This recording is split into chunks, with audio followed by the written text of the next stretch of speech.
और उस वन बंदोबस्त में वन की सीमा को हमारे गांव के और करीब पहुंचा दिया गया। तो आप गांव के इर्द गिर्द की जो रिजर्व फॉरेस्ट की ज़मीन है, अगर उस ज़मीन को आप देखेंगे, या जो चरागाह हमारे आज हैं जिसको हम बेना बंजर ज़मीन बोलते हैं,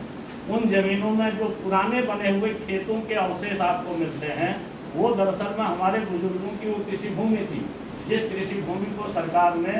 वन विभाग के जरिए छीना, या बाद में जिन जमीनों को बंदोबस्त के समय जो है बेनाम जमीन की श्रेणी में डाल करके लोगों के अधिकार से छीन लिया। तो इस तरीके से कुल मिलाकर के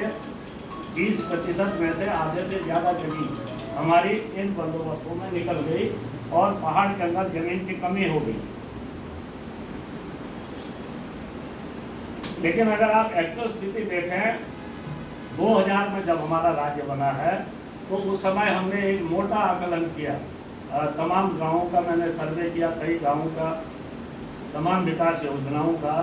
तो उस समय हमारे पास जमीन मात्र जो है 6% के आसपास कृषि भूमि पर हमारी खेती होती थी, बाकी जमीन हमारी निकल चुकी थी हाथ से। वो निकली कहाँ? 1960 में जब पूरे देश में जमींदारी विनाश कानून लागू हो गए थे, जमींदारी विनाश कानून बना, हम में से ज़्यादातर लोग जो पहाड़ के किसान हैं या देश भर में भी हैं, 90% से ज़्यादा किसान जमींदारी विनाश कानून के बाद ज़मीनों के मालिक बने। उससे पहले बड़े जागीरदार, बड़े थोकदार, मालगुजार, प्रधान, राजा, ये लोग ज़मीनों के मालिक होते थे, और बाकी लोग उनकी ज़मीनों पर काश्त करते थे, और वो कोई हिस्सा देता था, कोई कच्चा ठेकर, कोई पक्का ठेकर, कोई संस्थान, इस तरीके की श्रेणियाँ जो हैं अलग अलग जो है ज़मीनों को करने वालों की होती थी। तो अब वो जो स्थिति थी कि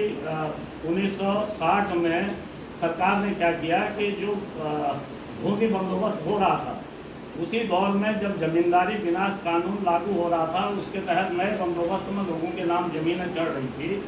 तो उत्तराखंड में इन्होंने क्या किया कि पर्वतीय क्षेत्रों के लिए योजनाबद्ध तरीके से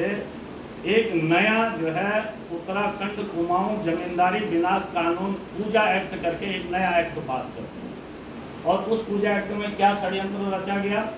उस पूजा एक्ट में ये षड्यंत्र रचा गया कि देश भर में जो जमींदारी विनाश कानूनों के बाद ग्राम पंचायतों को गांव के इर्द गिर्द की जो ग्राम समाज की जमीनें हैं, जिसको हम बेना बंजर जमीन बोलते हैं, संजय की जमीन बोलते हैं,